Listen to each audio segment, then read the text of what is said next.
Dalam upaya menjaga kelestarian lingkungan, pengalihan penggunaan teknologi berbahan bakar fosil dan energi terbarukan terus gencar dilakukan.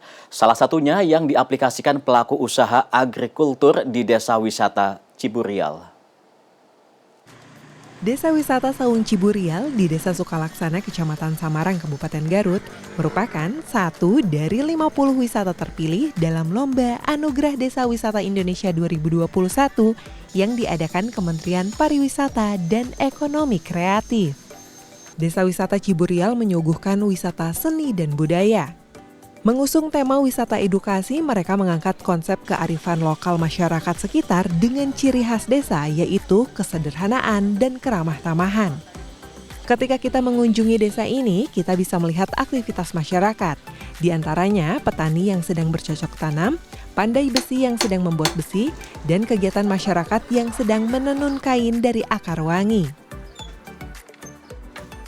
Di sana pun kita bisa melihat kebudayaan yang masih dipertahankan dengan melihat atraksi Matador Domba. Desa yang berada di dataran tinggi ini juga menawarkan panorama alam berupa perkebunan, persawahan, dan peternakan. Desa Sukalaksana yang juga merupakan daerah pertanian dalam sehari bisa menghasilkan sawi 40 hingga 60 ton. Sayuran ini didistribusikan hingga ke Jakarta, Bandung, dan wilayah lain. Dengan segala potensi yang dimiliki Desa Wisata Saung Ciburial, PT PLN Persero turut mendukung potensi wisata di desa ini dengan membuatkan alat penyiraman otomatis untuk perkebunan dengan memanfaatkan energi terbarukan panas bumi. Hal ini dilakukan agar potensi wisata terus tumbuh sehingga memberikan kontribusi pada daerah untuk terus meningkatkan potensi yang dimiliki. Kemudian tadi ada bantuan untuk alat penyemprot secara otomatis, itu juga sangat bermanfaat, apalagi nanti mungkin di musim-musim kemarau, dimana kalau kita memelihara secara manual itu memang agak sulit juga.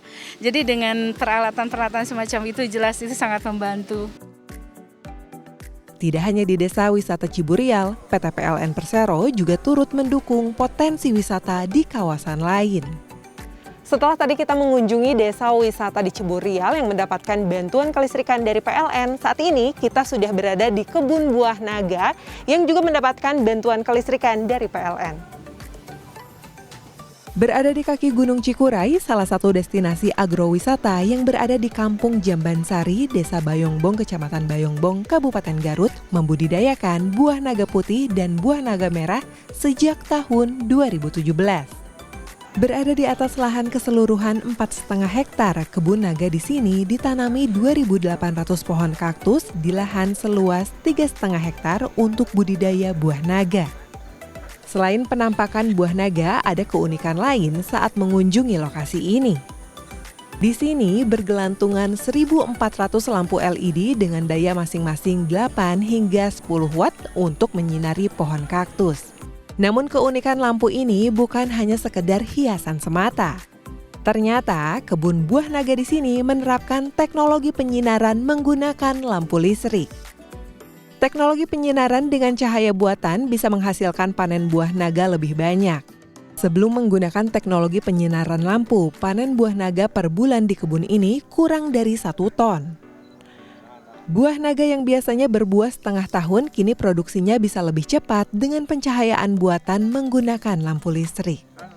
Ketika diterangi lampu itu kan produksi buah naganya jadi rutin. Ketika di luar jadwal panen itu kita panen gitu. Karena kan untuk jadwal panen sendiri itu hanya beberapa bulan. Ketika memakai lampu itu jadi setiap bulannya panen 2 sampai 3 kali bahkan kalau melakukan penyinaran setiap harinya gitu. Karena dengan melakukan penyinaran itu kita juga kan ada 3 blok di sini. Dibagi 3 blok ketika sudah panen itu kita langsung sinari selama 20 hari. Itu dari jam 6 sampai jam 1 subuh biasanya.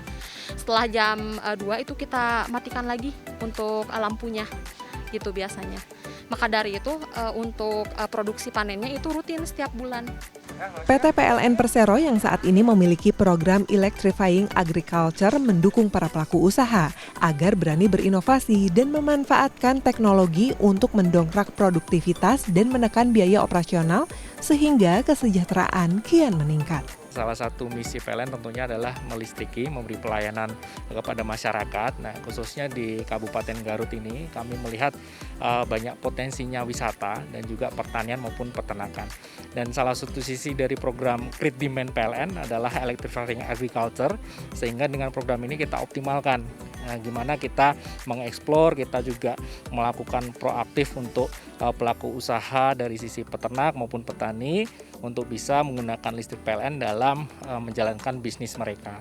Di tengah krisis bahan bakar fosil, diharapkan pemanfaatan potensi energi terbarukan panas bumi dimanfaatkan secara maksimal untuk menghindari kerusakan lingkungan. Mita Handayani, Sidki Irfan, Kabupaten Garut, Jawa Barat.